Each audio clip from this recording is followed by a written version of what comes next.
Hey guys, welcome back to my channel deep select careers. और हम यहाँ पे बात करते हैं उन स्टूडेंट्स की जिनको अपने करियर सिलेक्शन में प्रॉब्लम आती है और काउंसलिंग सेशंस अब उनको कहीं ना कहीं प्रोवाइड करने की कोशिश कर रहे हैं।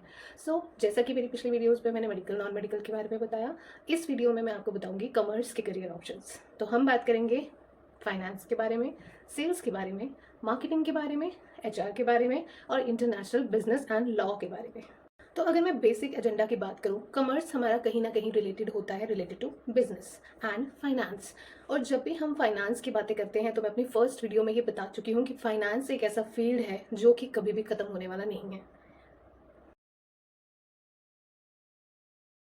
क्योंकि आपको पता है कि जिस हिसाब से दुनिया चल रही है, पैसों का सिस्टम तो कभी खत्म नहीं होने वाला। तो हाँ, तो अगर फाइनेंस के बारे में आप जानते हैं, आपको पता है कि फाइनेंस से डील कैसे करना है, किस तरीके से हमें इन्वेस्टमेंट करनी है, किस तरीके से हमें टैक्स पे काम करना है, तो आप काफ़ी सारे लोगों को फ्रीलांसिंग या गवर्नमेंट जॉब की अपॉर्चुनिटीज़ भी आपके लिए निकलती है। और फॉरेन में भी इन चीज़ों का काफ़ी ज़्यादा स्कोप है, क्योंकि मैंने आपको पहले ही बताया पैसों से रिलेटेड चीज़ें हैं और ये हर जगह चलती हैं। तो कहीं ना कहीं ये चीज़ें आपको करियर में ग्रोथ ऑब्वियसली देगी। और जिस तरीके से जैसे जैसे आप एक्सपीरियंस लेते जाएंगे, आपके लिए करियर अपॉर्चुनिटीज़ बढ़ती ही जाएंगी, कम नहीं होंगी। और अगर आपका स्किल सेट अच्छा है तो आपको जब भी कोई पोजीशन ऑफर होगी वो काफ़ी हाई रैंक की पोजीशन होगी, ना कि लो रैंक की।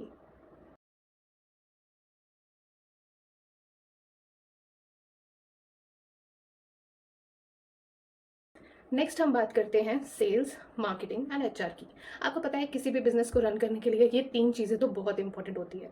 फाइनेंस तो होता ही है, तभी जो अकाउंटेंट होते हैं या सीए होते हैं या फाइनेंशियल एडवाइजर्स होते हैं वो हमें ऑफिस में बैठे हुए ज़्यादा दिखेंगे नहीं। अकाउंटेंट फिर भी बुक कीपिंग करता हुआ आपको दिख जाएगा, लेकिन फाइनेंशियल स्टेटमेंट्स को एनालिसिस करना, उनसे बिजनेस ग्रोथ का पता करना, किस तरीके से हम टैक्सेस पे काम करेंगे, इसके लिए स्पेशली हर एक बिजनेस जो है वो सीए को अप्रोच करती हैं। अगर बेसिक बेसिक बात करें तो एचआर में क्या होता है, एचआर में आपके पास काफ़ी सारे डिफरेंट ऑप्शंस होते हैं। अगर आप बहुत ज़्यादा एक्सपीरियंस्ड हैं so you can get into interviews, training. अगर आप न्यूली जस्ट एचआर से पास आउट हुए हैं तो आपके पास दो ऑप्शंस होते हैं, या तो आप रिक्रूटमेंट वाली साइड चले जाएं और वहाँ पे आपको लोगों को एक तरीके से नौकरी दिलवानी है, और दिलवाने के लिए आपको जितना हो सके आप बच्चा जनरेट करते हो नौकरी दिलवाने के लिए। मैं आपको सिनारियो बता रही हूँ जो कि एक्चुअली ऑफिस में होता है, ये मैं आपको कॉलेज का सिनारियो नहीं बता रही हूँ। एचआर जब भी आप बनते हैं तो आपको एक्विजिशन करने के लिए बच्चों को कॉल्स करनी पड़ती हैं। जो बच्चे जॉब्स के लिए अप्रोच करते हैं आपको उनको रेगुलर इंटरव्यूज़ कंडक्ट करवाने होते हैं। उसके बाद आप उनकी जॉब लगवाते हैं, उनके पर सैलरी में से आप कुछ एक अमाउंट जो है अपनी कंपनी को अर्न करके देते हैं। वहाँ से धीरे धीरे धीरे आपका एज एन एचआर जो है एक्सपीरियंस गेन होता जाता है, और उसके बाद जाके आप इंटरव्यूज़ या रिक्रूटमेंट प्रोसेस में पहुँच सकते हैं। दूसरा जो एचआर का एस्पेक्ट होता है वो होता है कि आप हमारे जो लॉज हैं, आप बीइंग एन एचआर जो भी हमारे लॉज है related to employees, daily wagers या फिर वेजेस से रिलेटेड हो गए, मैटर्निटी से रिलेटेड हो गए, जो एम्प्लॉयज़ काम कर रहे हैं उससे रिलेटेड जितने भी लॉज एंड कॉम्प्लाइंसेस हैं वो सारे आपको ऑन टिप्स आने चाहिए, ताकि जब आप बीइंग एन एचआर काम कर रहे हैं, आप उनकी सैलरीज बना रहे हैं, आप उनकी अटेंडेंस पे काम कर रहे हैं, तो आपको एक ऐसी कंपनी पॉलिसी को फॉलो करना आना चाहिए जो कि सेंट्रल लेवल की जो भी हमारे रूल्स एंड लॉज हैं उनको फॉलो करती हो। तो वो जो जो चीज़ें हैं वो सारी आप एचआर में सीखते हैं, और ये आपको कॉलेज में नहीं सिखाते ज़्यादा आएगा। इनमें आपको इंटर्नशिप्स लेनी पड़ती हैं, उसमें आपको काम करना पड़ता है, तब आप बीइंग एन एचआर इन सारी चीज़ों में काम कर पाते हैं। नेक्स्ट बात करते हैं हम सेल्स की। सेल्स जो कि मैं आपको हमेशा से ही स्टार्टिंग से ही बोलती आ रही हूँ कि जब तक आप कंपनी को कमा कर नहीं देंगे कोई भी कंपनी आपको अच्छी सैलरी नहीं देगी। इसलिए सेल्स में आपकी रिक्रूटमेंट जब भी होगी हमेशा एक फिक्स सैलरी होगी, प्लस आपको इंसेंटिव्स ऑफर किए जाते हैं। वो इंसेंटिव इसी चीज़ के होते हैं कि आप कितना हेडेक लेते हैं किसी कंपनी को ग्रो करवाने में, उसको कितना अर्न करके देते हैं, और उस बेसिस पे कुछ अमाउंट जो है वो आपको दे दिया जाता है। अगर आप बहुत ज़्यादा आउट परफॉर्म करते हैं तो आप सेल्स में बहुत ज़्यादा पैसा कमा सकते हैं, और अगर आप कम आउट परफॉर्म करते हैं तो नेचुरली आपकी फिक्स सैलरी के आसपास का ही अमाउंट जो है आप कमा सकते हैं। इसलिए इंडिया में आज के टाइम पे जो आप जॉब्स देखेंगे वो सेल्स और टेलीकॉलिंग की बहुत एक्सट्रीम लेवल पर होती है, क्योंकि 10th के बच्चे, 12th के बच्चे, इनको फटाफट होता है कि हमें फटाफट अर्निंग्स चाहिए, हमें जल्दी जल्दी पैसा चाहिए। तो कंपनीज़ को चाहिए कि हमें रेगुलर अपने कस्टमर के पास पहुंचना है, तो वो इन्हीं बच्चों को टारगेट करते हुए, या जो ग्रेजुएशन कर रहे होते हैं, पैसों की नीड में होते हैं, उनको टारगेट करते हुए वो टेलीकॉलिंग का काम उनको दे देते हैं, सो दैट बच्चा भी एंगेज रहे, उसके थोड़े से स्किल्स भी इंप्रूव हो जाए, कस्टमर का प्रोडक्ट भी प्रमोट हो जाए, और बच्चा भी थोड़ी सी अर्निंग कर लेता है। तो इतनी छोटी सी अर्निंग के थ्रू आपके पास एक्सपीरियंस जो बनता जाता है वो सेल्स का ही होता है। तो जब आपके पास एक्सपीरियंस ही सेल्स का है तो आपको जॉब कोई भी एचआर की ऑफर नहीं करेगा। सेल्स का एक्सपीरियंस है तो सेल्स की ही जॉब आपको ऑफर होगी। सेल्स का एक एरिया ऐसा है कि जहाँ पे आपको कम्युनिकेशन अच्छे से करना आता है, आपको अपना प्रोडक्ट अच्छे से प्रेजेंट करना आता है, आपको क्वेरीज अच्छे से हैंडल करनी आती है, तो आप मान के चलिए आपके मैक्सिमम इंटरव्यूज क्लियर ही होंगे, उसमें नॉट क्लियर होने वाला कोई ऑप्शन आपके पास बचता नहीं है इन प्राइवेट सेक्टर। उसके बाद आती है मार्केटिंग की बात। अब मार्केटिंग हमारे पास 2 टाइप की होती है। एक होती है सोशल मीडिया मार्केटिंग या जिसे आप डिजिटल मार्केटिंग भी कहते हैं, और दूसरी हमारी जो मार्केटिंग होती है वो होती है ग्राउंड लेवल मार्केटिंग, जिसके लिए आपने देखा होगा लोग घर-घर जाते हैं। कुछ लोग आपने देखा होगा वो लोग घर-घर जाते हैं, अपने प्रोडक्ट्स को सेल करते हैं, उनके सैंपल्स दिखाते हैं, उनका डेमो दिखाते हैं, उनके फ़ायदे दिखाते हैं और ऑन द स्पॉट उनके घर में ही सेल्स करके आ जाते हैं। वहीं कुछ आपने मार्केटिंग देखी होंगी कि कुछ लड़के जो हैं वो जाते हैं, बोर्ड्स लगाते हैं, होर्डिंग्स लगाते हैं, जगह-जगह पोस्टर्स जो हैं वो देते हैं, न्यूज़पेपर्स में पैम्फलेट्स जो हैं वो देते हैं। अब आप खुद सोचो, अगर भी आप सोचो किसी भी स्टूडेंट ने बैचलर डिग्री कंप्लीट की हुई है और वो after completing a good bachelor degree वो कहीं पे मार्केटिंग के लिए जाते हैं, तो उनसे क्या उम्मीद की जाएगी कि वो डिजिटल मार्केटिंग में एक्सपर्ट होना चाहिए या फिर वो ग्राउंड लेवल मार्केटिंग हम उससे करवा देंगे। सो रियलिटी क्या है कि जो भी हमारे ग्राउंड पे आप देखते हैं मार्केटिंग करते हुए लोग, कहीं ना कहीं उनमें आपको ग्रेजुएट पोस्ट ग्रेजुएट लोग भी दिखेंगे जो कि बहुत एक्सट्रीम मेहनत कर रहे होते हैं इंसेंटिव्स के पीछे। और वहाँ पे ही आपको वो लोग भी दिखेंगे जो 10th पास है, 12th पास है, उनको मार्केटिंग का ज़्यादा पता ही नहीं है। उनको सिर्फ पता है हमें पोस्टर देना है, उनको सिर्फ पता है हमें पैम्फलेट बांटना है।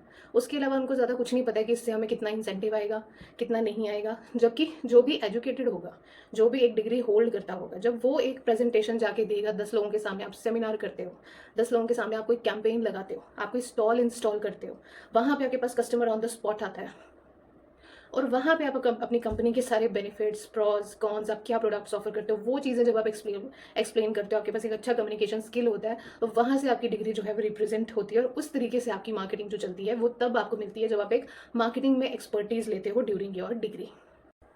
तो अब मैंने आपको सारे सिनारियोज बता दिए जो कि किसी भी बिजनेस को रन करने के लिए बहुत इंपॉर्टेंट होते हैं। बट इसमें आज के टाइम पे ना एक चीज़ बहुत ज़्यादा इंपॉर्टेंट होती है, वो होती है पब्लिक रिलेशंस। आपके जो भी बिजनेस में आप काम कर रहे हैं, चाहे आपका अपना बिजनेस है, चाहे आप किसी कंपनी में काम कर रहे हैं, उसकी पब्लिक इमेज को किस तरीके से मैनेज किया जाता है, ये भी एक कॉमर्स का स्टूडेंट अगर चाहे तो बैचलर पब्लिक रिलेशनशिप में करके वो हासिल कर सकता है। बट मैंने आपको रियल टाइम सिनारियोज दिए हैं और जो डिग्रियां आप करोगे ना वो सिर्फ किताबों से आपको मिलेंगी।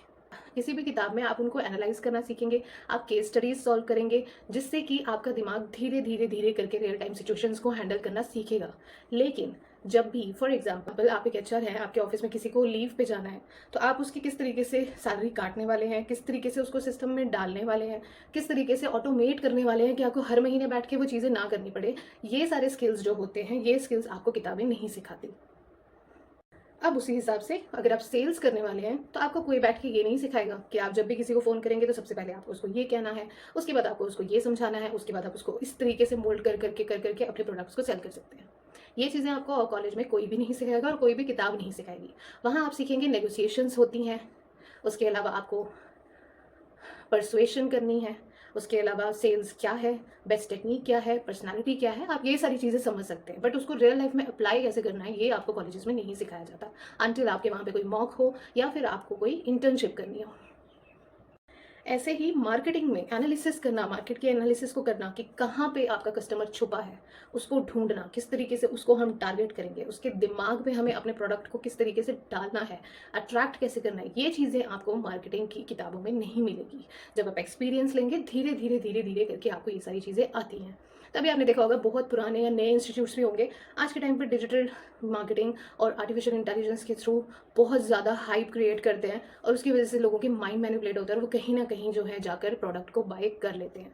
ये सब चीज़ें कैसे करनी है ये एक्सपीरियंस के थ्रू आती है, ये चीज़ें आपको किताबों में कोई नहीं सिखाएगा। बट यहीं पे आपके पास एक स्ट्रॉन्ग पॉइंट आता है अगर आप फाइनेंस के फील्ड में जाते हैं। जब आप फाइनेंस में एक्सपर्ट होते हैं, आपको स्टार्टिंग के कुछ फील्ड में सिर्फ अपने आप का फाइनेंस एक्सपर्टीज दिखाना होता है। उसके बाद जैसे जैसे आपके क्लाइंट्स बढ़ते जाते हैं, ऑब्वियसली लोगों को आपकी ज़रूरत पड़ती है, ना कि आपको लोगों की। तो इसलिए अगर आप एक फ्रीलांसर की तरह काम करना प्रेफर करते हैं तो फाइनेंस आपके लिए एक बहुत अच्छी अपॉर्चुनिटी है, या फिर आप एक ऑफिसर लेवल पे जाके काम करना चाहते हैं तो फाइनेंस का फील्ड आपके लिए बहुत अच्छा होता है। और ये कोई इतना डिफिकल्ट नहीं होता, थोड़ी मेहनत की इसमें ज़रूरत होती है क्योंकि इसके सब्जेक्ट्स ऐसे होते हैं कि आपको एनालिसिस करना आना चाहिए नंबर्स का। और इसमें जब आप इंटर्नशिप करते हैं वो चीज़ भी आपको काफ़ी हेल्प करती है। और एक बार आपने किसी भी कंपनी के फाइनेंसेस को हैंडल करना सीख लिया तो डेफिनेटली जब आपके पास पूरा फाइनेंस का रिकॉर्ड होगा किसी भी कंपनी का, तो वो कंपनी भी रिस्क नहीं लेगी कि रोज़ रोज़ आपको चेंज कर करके वो नए फाइनेंशियल एडवाइजर्स रखें। तो सिक्योरिटी भी इसमें आपको बहुत अच्छी मिलती है। तो कहीं ना कहीं जब आप जॉब्स करने जाते हैं, अगर आपको शाम को सुकून की नींद चाहिए तो आपको फाइनेंस के फील्ड में ज़्यादा मिल सकती है as compared to sales, marketing और एचआर। तो सबसे पहले बात करते हैं फाइनेंस की। अगर आप फाइनेंस के फील्ड में या अकाउंट्स के फील्ड में आगे जाना चाहते हैं तो आपको जो डिग्री करनी होती है that is BCom, bachelors of commerce, या फिर आप बैचलर्स ऑफ फाइनेंशियल मैनेजमेंट भी कर सकते हैं। इनमें आप जो भी सब्जेक्ट्स पढ़ते हैं that is purely related to accounts and finance. बाकी की थ्योरी सब्जेक्ट्स भी होते हैं, बट इससे होता क्या है कि जब भी आप कहीं पे भी जॉब के लिए अप्लाई करेंगे, आपके पास जो डिग्री होगी वो BCom की होगी, और उसमें आपने अकाउंट्स फाइनेंस बहुत अच्छे से विद इंटर्नशिप्स किए होंगे, जिसकी वजह से वो अपॉर्चुनिटी आपको मिलने के चांसेस ज़्यादा हो जाएंगे एज़ कम्पेयर टू कोई स्टूडेंट वहाँ पे BBA वाला गया हो, या फिर कोई स्टूडेंट वहाँ पे मैनेजमेंट स्टडीज़ वाला क्या हो। क्योंकि हर किसी को पता है कि जब आप BCom करते हो तो कहीं ना कहीं अकाउंट्स और फाइनेंस या टैली बिजी ये चीज़ें आपको आती हैं, आपने ये चीज़ें सीखी होती हैं, इसलिए जॉब मिलने के चांसेस हायर चांसेस आपको होते हैं। अब आप कॉमर्स स्टूडेंट हैं बट आपको इतनी हेक्टिक डिग्री नहीं करनी, अकाउंट्स में कुछ खास इंटरेस्ट नहीं है, बस एक डिग्री करनी है कि हम ग्रेजुएट होनी चाहिए, तो आप सिंपली जो नेक्स्ट डिग्री आप कर सकते हैं वो होती है आपकी बैचलर्स ऑफ बिजनेस एडमिनिस्ट्रेशन, जिसमें आगे जाके बच्चे MBA भी करते हैं। तो जब आप BBA करते हैं यहाँ पे आप बिजनेस एडमिनिस्ट्रेशन के काम सीखते हैं, जिसमें आप सेल्स, मार्केटिंग, HR, ये सारे सब्जेक्ट, पर्सनालिटी क्या होती है लोगों की, किस तरीके से आप लोगों की पर्सनालिटी को जज कर सकते हैं, कम्युनिकेशन स्किल्स कैसे होते हैं, बिजनेस एनालिसिस कैसे करते हैं, वो सारी चीज़ें आप इस डिग्री में सीखते हैं। बट इसका नुकसान क्या है? नुकसान यही है कि BBA आप अपने बिजनेस के लिए यूज़ कर सकते हैं, या कहीं पे भी जॉब करने जाएंगे तो आपको कोई भी अकाउंटेंट की जॉब नहीं ऑफर करेगा अगर वहाँ पे BCom का कोई भी बच्चा अप्लाई करके बैठा होगा और उसका स्किल सेट आपसे ज़्यादा अच्छा होगा। इसी तरीके से अगर आपको जनरल डिग्री ही करनी है तो आप बैचलर्स ऑफ मैनेजमेंट स्टडीज़ भी कर सकते हैं। इसमें अगेन आप किस तरीके से ऑपरेशंस, बिजनेस ऑपरेशंस के बारे में बात करते हैं, उसके बारे में आप पढ़ते हैं कम्युनिकेशन स्किल्स के बारे में आप पढ़ते हैं। उसके अलावा मैनेजमेंट क्या होती है, वहाँ पे आपको क्या क्या चीज़ों की ज़रूरत होती है, उसके रिलेटेड बेसिक चीज़ें पढ़ते हैं और आपको एंड में डिग्री मिलती है। ये डिग्री आपको कहीं ना कहीं सिर्फ एलिजिबल बनाती है, केपेबल नहीं। सो अब ये आपका डिसीजन है कि आपको एलिजिबल बनना है या केपेबल बनना है, उस हिसाब से मेहनत आपको खुद करनी है। कोई भी, अब जैसे BCom वाले बच्चे भी होंगे, वो भी ऐसा नहीं है किताबों में ही उनको सब कुछ सीखने को मिल जाएगा, वो बाहर जाते हैं, अलग से टैली सीखते हैं, बिजनेस सीखते हैं, कुछ बच्चे इंटर्नशिप करते हैं और अपने स्किल्स को इंप्रूव करते हैं। तो again I am telling you, business is just degree is just a requisite कि आपको किसी भी जॉब के लिए अप्लाई करना है तो एक डिग्री होना ज़रूरी है बस। अदरवाइज आप 10th के बेसिस पे या 12th के बेसिस पे आपको नौकरी तो मिल जाएगी बट उसमें ग्रोथ नहीं होगी, आपको सैलरी नहीं बढ़ेगी, क्योंकि कहीं ना कहीं आप सिर्फ एक 12th पास स्टूडेंट हो। और किसी भी, फॉर एग्जांपल आप कहीं पे CEO लेवल पे जाके बैठना चाहते हो तो 12th पास को CEO नहीं बनाया जाता अनटिल वो खुद का ही बिजनेस उसका हो, ठीक है। या फिर मैं चाहती हूँ कि मैं एक कंपनी की चीफ फाइनेंशियल ऑफिसर बनूँ मगर मेरी डिग्री 12th पास है, तो ऐसा नहीं होगा। जब तक मेरे पास एक अच्छी डिग्री नहीं है, एक अच्छा एक्सपीरियंस नहीं है, मुझे कोई भी CFO नहीं बनाएगा। उसके बाद अगर आपको फॉरेन या फिर इंटरनेशनल ट्रेड में इंटरेस्ट है, आप उसके रिगार्डिंग कुछ डिग्रीज करना चाहते हैं, तो आपके पास बैचलर्स ऑफ इंटरनेशनल बिजनेस भी एक ऑप्शन है। बट अगेन मैं आपको ये बोल रही हूँ, ये ऑप्शंस आपके पास डिग्रीज के हैं, डिग्री के मैं आपको कहीं सारे ऑप्शन आगे देने वाली हूँ, बट जब तक आपके पास स्किल सेट नहीं है, जब तक आपके पास एक्सपीरियंस नहीं है और ये डिग्रियाँ आप पूरी नहीं करोगे, आप एक हायर पोजीशन पे नहीं पहुँचोगे। तो इंटरनेशनल ट्रेड या फॉरेन में जब भी आपको इंटरेस्ट है, पहले तो इनसे रिलेटेड जो भी अभी तक मैंने आपको फील्ड्स बताए हैं, ये सारे करके फॉरेन में भी स्कोप इसका रहता ही रहता है। बस आपका स्किल सेट थोड़ा अच्छा होना चाहिए, क्योंकि पैसा हर जगह घूम रहा है और जहां पैसा है वहां पे उसके एक्सपर्ट्स की जरूरत तो पड़ेगी ही। अब उसके बाद एक डिग्री आती है, अगर आपको थोड़ा सा टेक्निकल में ज़्यादा इंटरेस्ट है, थ्योरी पार्ट में थोड़ा कम इंटरेस्ट है, then you can go for bachelors of computer applications, अपना स्विच कर सकते हैं कॉमर्स से, and you can do different kind of courses जो आज के टाइम पे चल रहे हैं, जैसे डिजिटल मार्केटिंग हो गया, परफॉर्मेंस मार्केटिंग हो गया, फाइनेंस मॉडलिंग हो गया, डेटा एनालिस्ट होता है, बिजनेस एनालिस्ट होता है। तो आपके पास डिग्री भी आती है और एक साइड पे स्किल भी आ जाता है, जो आज के टाइम पे हाईली रिक्वायर्ड है। बट रिक्वायर्ड कहाँ पे है? Private sector, not in government sector. अब देखिए, कोई भी स्टूडेंट होगा, उसने BCA की है फॉर एग्जांपल, और उसके पास डिग्री है डिजिटल मार्केटिंग या फाइनेंस, या फिर हम उसके पास अलग से स्किल सेट या उसने कोर्स किया हुआ है डिजिटल मार्केटिंग का या फिर बिजनेस एनालिस्ट का, ठीक है। अब गवर्नमेंट सेक्टर में मान लीजिए कोई पोजीशन निकलती है, एग्जाम्पल ले लेते हैं कि हम SSC का पेपर देने जा रहे हैं, कोई भी बच्चा, ठीक है। अब SSC का पेपर दे रहे हैं, वहाँ पे उन्होंने एलिजिबिलिटी मांग ली आपसे ग्रेजुएशन। अब ग्रेजुएशन तो आपके पास है, आपने BCA किया हुआ है, तो आप उसके लिए अप्लाई कर सकते हैं। बट वहाँ पे SSC के ऑफिस में आपको क्या लगता है, आपको डिजिटल मार्केटिंग और या फिर कोई फाइनेंस मॉडलिंग का जो आपने कोर्स किया उसकी कितनी वैल्यू रहेगी? नहीं, वो आपको एक फ्रीलांसिंग की अपॉर्चुनिटी देता है, एक्स्ट्रा अर्निंग की अपॉर्चुनिटी देता है। तो but being a BCA student आपके पास प्लस पॉइंट क्या रहेगा, आप हर एक ग्रेजुएशन की एलिजिबिलिटी वाले एग्जाम को देकर गवर्नमेंट जॉब तो ले सकते हैं, बट उसके अलावा आप टेक्निकल पोस्ट जो कि BCA से रिलेटेड निकलेगी, आप उसके लिए भी एलिजिबल हो जाते हैं। अब हर बच्चा तो BCA करता नहीं है, तो एलिजिबिलिटी जब ज़्यादा बच्चों की नहीं निकलेगी, ऑटोमेटिकली बच्चों का डोमेन कम होगा और उस एग्जाम के लिए नंबर ऑफ कॉम्पिटिशन ऑटोमेटिकली कम हो जाएगा। इसलिए थोड़ी डिफरेंट डिग्री जब आप करते हैं ना, तो आपके पास प्लस पॉइंट भी निकल आता है और नेगेटिव पॉइंट भी यही निकल आता है कि जब आपने डिफरेंट डिग्री की है तो उसकी पोस्टें भी कम होती है। देन अगर आपको बीइंग एन इकोनॉमिस्ट आपको इंटरेस्ट है, आगे जाके प्रोफेसर बनना चाहते हैं, सिर्फ एक पर्टिकुलर सब्जेक्ट को करना चाहते हैं, तो आप इकोनॉमी या स्टैटिस्टिक्स उठाकर उसमें बैचलर्स कर सकते हैं, उसी में आगे जाके मास्टर्स नेट का पेपर दे सकते हैं, and slowly and steadily you can be a professor और assistant professor in the same subject. और इनकी पोस्टें अगर आप बोले कि कहीं गवर्नमेंट सेक्टर में निकलती है, हर एक डिपार्टमेंट में निकलती है, बट एक दो या फिर तीन मैक्सिमम, क्योंकि रिजर्वेशन की वजह से हमारी पोस्ट जो होती हैं वो डिस्ट्रीब्यूट हो जाती है और जनरल कैटेगरी में काफ़ी कम पोस्टें निकलती हैं। तो जब जनरल की तो कम होती है तो नेचुरली बाकी रिजर्वेशन या फिर बाकी कैटेगरीज की ऑटोमेटिकली उससे थोड़ी कम ही होती है। नाउ इफ़ यू वांट कि आपको बैचलर्स करनी है, अब आपको चाहिए कि आप एक मास लेवल पे लोगों के साथ डीलिंग करना चाहते हैं, तो you can do bachelors of mass communication as well, क्योंकि डिग्री बहुत डिफरेंट है। और आज के टाइम पे ऐसा नहीं है कि मास कम्युनिकेशन की अपॉर्चुनिटी है, बट बहुत कम है, इतनी ज़्यादा वाइड नहीं है। जब BCom BBA का जो बच्चा खड़ा होगा उसके साथ कोई मास कम्युनिकेशन वाला खड़ा होगा, तो कम्युनिकेशन अगर किसी BBA वाले का अच्छा है, स्टेज प्रेजेंस अच्छा है, कैमरा प्रेजेंस अच्छा है, तो कहीं ना कहीं उसको प्रेफरेंस आपके ऊपर दे ही देंगे। ये नहीं देखेंगे कि नहीं इसने मास कम्युनिकेशन में बैचलर डिग्री की है तो हम इसको लेंगे, चाहे इसको बोलना आता है या नहीं आता, राइट। तो ये सारी चीज़ें आपको खुद में आइडेंटिफाई करनी है कि मेरे अंदर स्किल सेट है क्या। ऑटोमेटिकली जो मेरे अंदर ऑलरेडी एग्जिस्ट करता है वो कौन सा स्किल सेट है, मेरा कम्युनिकेशन कैसा है, मैं अपनी बात को किस तरीके से प्रेजेंट करता हूँ, मैं लिखता कैसा हूँ, या फिर मेरे को क्या चीज़ों में ज़्यादा इंटरेस्ट है। जब तक आप बैठ के अपने में ये एनालिसिस नहीं करेंगे कि मेरा इंटरेस्ट किस में है, आप डिग्रियाँ करते जाएंगे बट उन डिग्रियों का आपको बेनिफिट नहीं मिलेगा। आप सोचिए आपको फाइनेंस में इंटरेस्ट है, बट ऑटोमेटिकली पढ़ के और देख के आप सेल्स और मार्केटिंग की चीज़ों को भी एनालाइज कर लें, तो हुई ना एक प्लस पॉइंट कि आप फाइनेंस तो कर ही रहे हैं बट आपको सेल्स और मार्केटिंग का भी पता है। तो एक ही एम्प्लॉय से जब हमें तीन तीन फायदे मिलेंगे तो हम उसको हायर सैलरी पे रिक्रूट क्यों नहीं करेंगे? डेफिनेटली कंपनीज करेगी। आप एक सैलरी पे जब दो तीन अपॉर्चुनिटीज़ आपको मिल रही हैं, तो आप क्यों उस एक सैलरी पे किसी ऐसे एम्प्लॉय को रखेंगे जिसको अपना काम आता है और वो भी थोड़ा कम? कोई भी कंपनी आपको एक्सपीरियंस देने के लिए नहीं बैठी है, हर कंपनी आपसे अपना काम करवाने के लिए बैठी है। अब आप कुछ अगर लॉ में ज़्यादा इंटरेस्ट है, आपको इंटरेस्ट है कि फाइनेंस से रिलेटेड जो लॉज है ना यार, मुझे इसमें कुछ करना है, तो उस केस में आप BCom LLB कर सकते हैं एंड BBA LLB कर सकते हैं। बट दोनों ही केसेस में आपकी कोर्स ड्यूरेशन बढ़ेगी। और हाँ, जब भी आपको जॉब मिलेगी आप पहले इसमें इंटर्नशिप करेंगे, किसी के अंडर काम करेंगे, आपको लॉज को किस तरीके से यूज़ करना है वो आएगा, तब जाके आप किसी बड़ी बड़ी फर्म्स में हायर पोस्ट पे लीगल एडवाइज़र के तौर पे बैठेंगे और तब आप पैसा कमा सकते हैं। बट आप इसमें फ्रीलांसिंग भी कर सकते हैं। बट अगेन, जब आप ये डिग्रियां करेंगे तो आपको अपने जो कॉर्पोरेट लॉज हैं वो एक्चुअली में बहुत अच्छे से आने चाहिए, ताकि आप अपने क्लाइंट को किसी भी कंडीशन से बचाकर बाहर निकाल पाओ।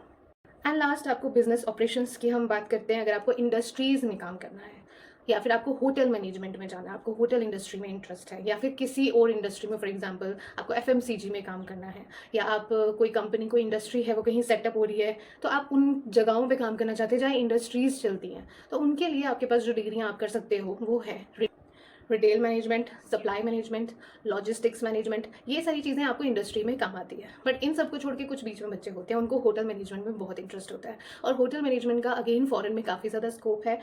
इवन मैं एक को तो नहीं कहूँगी, कॉमर्स के हर एक फील्ड का ही हर जगह स्कोप है ही है, तो आपको इसका नुकसान कहीं नहीं होगा। आपको सिर्फ रेयर टाइम में काम करना आना चाहिए। किताबों का जो चीज़ें हैं उससे सिर्फ आपके पेपर पास होंगे और आपको डिग्री मिलेगी, तो आपको एलिजिबल बना देगी। ठीक है, तो ये थे चीज़ें जो कि कॉमर्स में बच्चों के पास अपॉर्चुनिटी आती है। एक एरिया जो है वो है बैंकिंग का। अब बैंकिंग में जाने के आपके पास दो तरीके हैं। एक कि आप गवर्नमेंट एग्जाम दीजिए और गवर्नमेंट बैंक्स में काम कीजिए। अब गवर्नमेंट एग्जाम्स जब आपने देने हैं तो आपको पढ़ना पड़ेगा mathematics, English, quantitative aptitude, reasoning. उसके उसके बाद आपको करंट अफेयर्स भी आने चाहिए। करंट अफेयर्स के साथ साथ आपको आजकल जनरल स्टडीज़ भी आना चाहिए। अगर हायर लेवल की पोजीशन पे बैठना चाहते हैं तो आपको ऐसे राइटिंग भी आनी चाहिए, और ये सारी चीज़ें आपको कंप्यूटर पे करने आनी चाहिए। आपकी कंप्यूटर की स्पीड बहुत अच्छी होनी चाहिए। जब आप कोई भी कंप्यूटर बेस्ड टेस्ट देंगे, वहाँ आपको मैथ्स का क्वेश्चन होगा। मान लो वो क्वेश्चन आपका 12 लाइन्स का है, मैं आपको सिंपल बता रही हूँ। 12 लाइन्स का कोई क्वेश्चन है, अब वो 12 लाइन्स पढ़ने के लिए आपको कितना टाइम चाहिए? टाइम तो चाहिए, 30 सेकेंड्स तो लगेंगे। आप क्वेश्चन समझेंगे, पढ़ेंगे, उसको सॉल्व करेंगे। तो इस तरीके की कॉम्पिटिटिवनेस को आपको देखना पड़ता है कि आपको 60 मिनट्स में आपको 100 क्वेश्चंस करने हैं। ये सिर्फ फर्स्ट फेज होता है हर एक एग्जाम का। 60 मिनट्स में आपको 100 क्वेश्चंस करने हैं। आप कब क्वेश्चन पढ़ेंगे, कब ऑप्शन पढ़ेंगे, कब आप अपना ब्रेन यूज़ करेंगे, तो इसके लिए काफ़ी मेहनत लगती है। किसी को 2 साल लगते हैं, कोई स्टार्टिंग से ही बहुत स्ट्रांगली इस पे काम करता है, 12 से ही काम करता है, 10 से ही काम करता है, वो जल्दी पेपर क्वालिफाई कर लेता है। तो गवर्नमेंट जॉब में अगर आपको मज़े की बैंकिंग जॉब चाहिए तो आपको गवर्नमेंट का एग्जाम देना ही पड़ेगा। अदरवाइज आप कॉलेजेस या यूनिवर्सिटीज़ जहाँ पे भी आप पढ़ने वाले हैं वहाँ पे भी आपको रिक्रूटमेंट अपॉर्चुनिटीज़ बैंक्स में मिलती हैं, बट अगेन आपको क्या लगता है कि कोई भी बैंक आपको नौकरी क्यों देगा? वो आपको नौकरी तब देगा या तो आप उनका फाइनेंस बहुत अच्छे से संभाल लो, या फिर आप उनको बहुत ज़्यादा सेल्स करके दे दो। सेल्स क्या, आप उनके इंश्योरेंस सेल करो, आप उनका क्रेडिट कार्ड सेल करो, आप उनके अकाउंट सेल करो। उसके लिए आपको अगर कॉलिंग करनी पड़ रही है आप कॉलिंग करो, किसी के घर जाके करना पड़ रहा है घर जाके करो। तो आप बैंक में तो जॉब करेंगे, बट अगेन वो आपके लिए टारगेट ओरिएंटेड रहती है कि 25 दिन में आपको इतने लोगों का अकाउंट तो खोलना ही है, 20 दिन में आपको इतने इंश्योरेंस तो बेचने ही है। तो इस तरीके के काम से मेंटली इंसान बहुत ज़्यादा प्रेशराइज हो जाता है और आगे जाके उसको वो बैंक की नौकरी भी पसंद नहीं आती। तभी लोग बैंकिंग के एग्जाम्स के लिए प्रिपेयर करते हैं।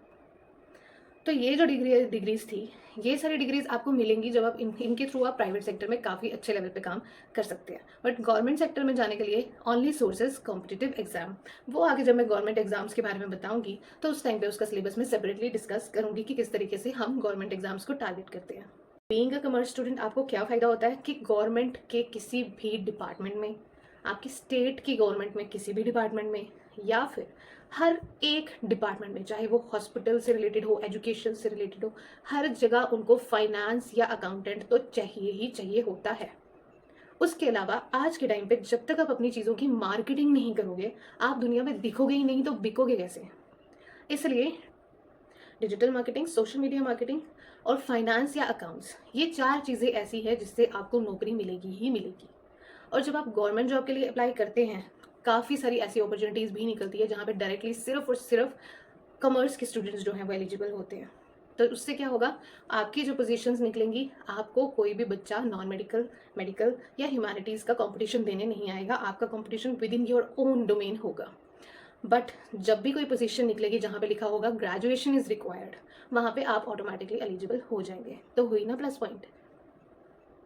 तो मिला ना आपको कॉमर्स स्टूडेंट का बेनिफिट या ग्रेजुएट होने का बेनिफिट। बट 10th और 12th के बेसिस पे आपको क्या जॉब मिलेगी, और मिल भी गई तो सैलरी कितनी कितनी देर बाद बढ़ेगी।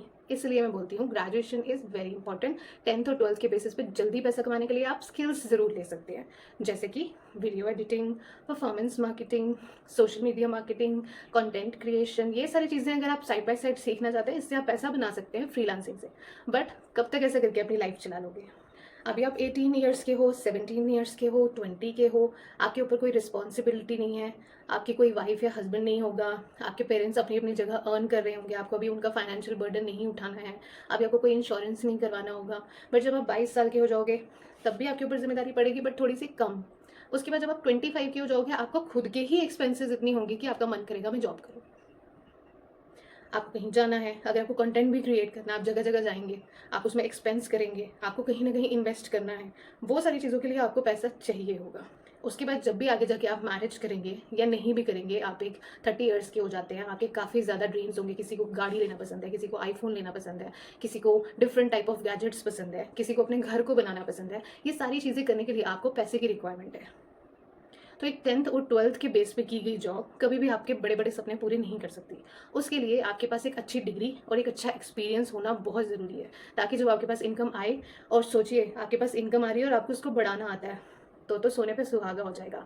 आपके सारे सपने आप खुद पूरे कर सकते हो अगर आप अच्छे से पढ़ते हो। बट अगर आप अच्छे से नहीं पढ़ते हो और 10th और 12th बाकियों के देख के आज ही आप बोलोगे कि हम पैसा कमाएं, जल्दी से जल्दी हम साइड मनी कमाएं, आप साइड मनी कमा के अपने छोटे छोटे खर्चे निकाल सकते हो। बट अपने लॉन्ग टर्म एक्सपेंसेस के लिए आपको अपना करियर बिल्डअप करना ही पड़ेगा, वो चाहे आप अभी करें या जब आप 25 साल के हो जाएंगे या जब आप 30 साल के हो जाए। बट हमारा एजेंडा क्या है, get your success in your 20s, not in your 30s। क्योंकि आप 30 की एज में जाके अगर अर्न कर भी लेंगे तो आपने अपनी ज़िंदगी के मेजर साल तो गवा ही दिए, जब आप घूम सकते थे, एंजॉय कर सकते थे।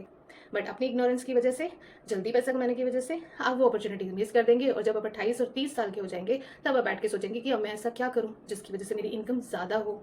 तो इसलिए तब मज़े करने के लिए अब मेहनत करना बहुत ज़रूरी है। नेक्स्ट वीडियो में हम बात करेंगे chartered accountant and company secretary के एग्जाम्स के बारे में, कि आप इनको कैसे टारगेट करेंगे या किस किस तरीके की इसमें स्टेजेस होती है। तो ये रहा हमारे कॉमर्स के करियर ऑप्शंस, जिसमें मैंने आपको रियल टाइम भी बता दिया कौन कौन सी डिग्रीज है, डिग्री करने के बाद आपको ऑफिस में क्या प्रॉब्लम्स फेस करने को मिलती हैं, उन सब चीज़ों को किस तरीके से आप अपनी डिग्रीज के साथ साथ हैंडल करना सीख सकते हैं। वो सारी चीज़ें हमने इस वीडियो में डिस्कस की। इसके बाद भी आपको कोई भी क्वेश्चन रहते हैं तो आप कमेंट सेक्शन में कमेंट करके बता सकते हैं। तो do subscribe and like this channel so that हम और फर्दर बातें कर सकें।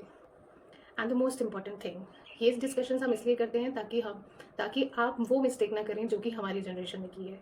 लेट एज में जाकर सक्सेसफुल होना और जल्दी एज में सक्सेसफुल होने से आपको बेनिफिट ये होता है कि आपके पास फाइनेंसेस आते हैं, आप उससे अपने ड्रीम्स को अचीव कर सकते हैं। जबकि यही चीज़ें अगर आप 30 या 32 साल की एज में जाकर करेंगे तो आपके पास फाइनेंसेस लेट आएंगे और आपकी लाइफ जो आपको एंजॉय करनी होगी वो निकल चुकी होगी। सो लाइक करें, कमेंट करें एंड शेयर करें अपने फ्रेंड्स के साथ, ताकि जो भी बच्चे शर्माते हैं वो फ्रीली अपने क्वेश्चन हमें कमेंट सेक्शन में पूछ सकें।